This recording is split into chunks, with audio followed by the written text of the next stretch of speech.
बरावासा share कई पिया वफ़ाक़ी घर वज़ीर मोहसिन नक़वी पारां बलोचिस्तान में 15 हिंदुस्तानी सरपरस्ती वारनि दहशतगर्दनि खे मारण ते सिक्योरिटी फोर्सिस जी तारीफ़ कई वई।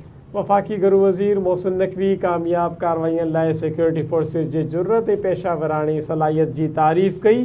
सिक्योरिटी फोर्सिस बर वक़्त कार्रवाई कई ऐं ख़्वारिज जे नापाक इरादनि खे नाकाम बणायो। इहो चवणो घर वज़ीर मोहसिन नक़वी जो। उन वधीक चयो त मां दहशतगर्दनि ख़िलाफ़ कामयाब कार्रवाइयुनि लाइ सिक्योरिटी फोर्सिस खे ख़राज तहसीन पेश करियां थो।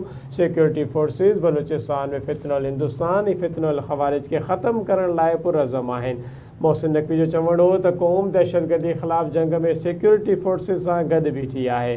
अहम ख़बर शेयर करे रहिया आहियूं। वफ़ाक़ी घर वज़ीर मोहसिन नक़वी पारां बलूचिस्तान में 15 हिंदुस्तानी सरपरस्ती वारनि दहशतगर्दनि खे मारण ते सिक्योरिटी फोर्सिस जी वाखाण कई वई आहे। वफ़ाक़ी घर वज़ीर मोहसिन नक़वी कामयाब कार्रवाइयुनि लाइ सिक्योरिटी फोर्सिस जी जुर्रत ऐं पेशावरानी सलाहियत जी तारीफ़ कंदे चयो त सिक्योरिटी फोर्सिस बर वक़्त कार्रवाई कई ऐं ख़्वारिज जे नापाक इरादनि खे नाकाम बणायो।